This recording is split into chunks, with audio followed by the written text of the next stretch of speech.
Double bedroom ఇళ్ల కేటాయింపులో అవకతవకలు జరుగుతున్నాయని సిపిఐ జిల్లా కార్యదర్శి ముడుపు ప్రభాకర్ రెడ్డి ఆరోపించారు. ఆదిలాబాద్ పట్టణంలోని పార్టీ కార్యాలయంలో ఆయన పార్టీ శ్రేణులతో కలిసి మీడియాతో మాట్లాడారు. గ్రామ సభలు పెట్టి అర్హులైన నిరుపేదలకు డబుల్ బెడ్రూమ్ ఇవ్వాలని డిమాండ్ చేశారు.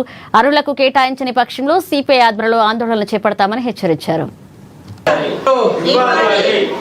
భారత కమ్యూనిస్ట్ పార్టీ సిపిఐ జిల్లా సమితి జిల్లా కలెక్టర్ గారు కానీ మున్సిపల్ కమిషనర్ గారు కానీ అధికార యంత్రాంగానికి మనం చేస్తా ఉన్నాం.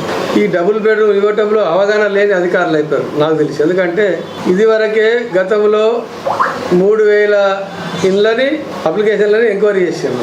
ఎంక్వైరీ చేసి అందులోకి 2000 ఏమో ఎలిజిబుల్ వచ్చింది. అందులోకి వెళ్ళి లాటరీ తీసినామంట. లాటరీ తీసే సిస్టంలో మేము మొదలే కాంప్లీట్ చేసినాం. ఏంటంటే అందులో లావాదేవీలు డబ్బులు తీసుకున్న వాళ్ళు ఉన్నారు. 50,000 లక్ష వసూలు చేసిండ్రు.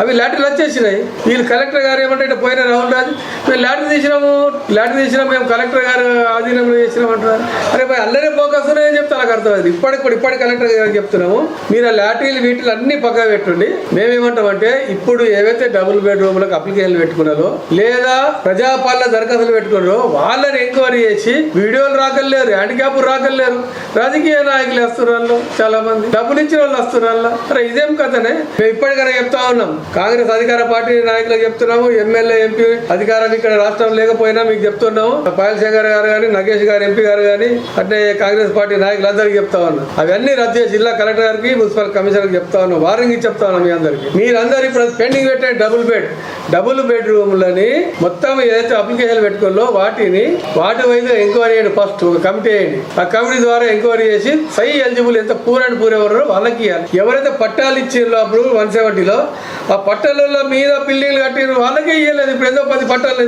చూపిస్తా.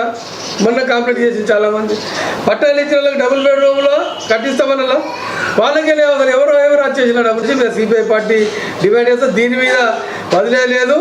మేము పోరాటం చేస్తాం.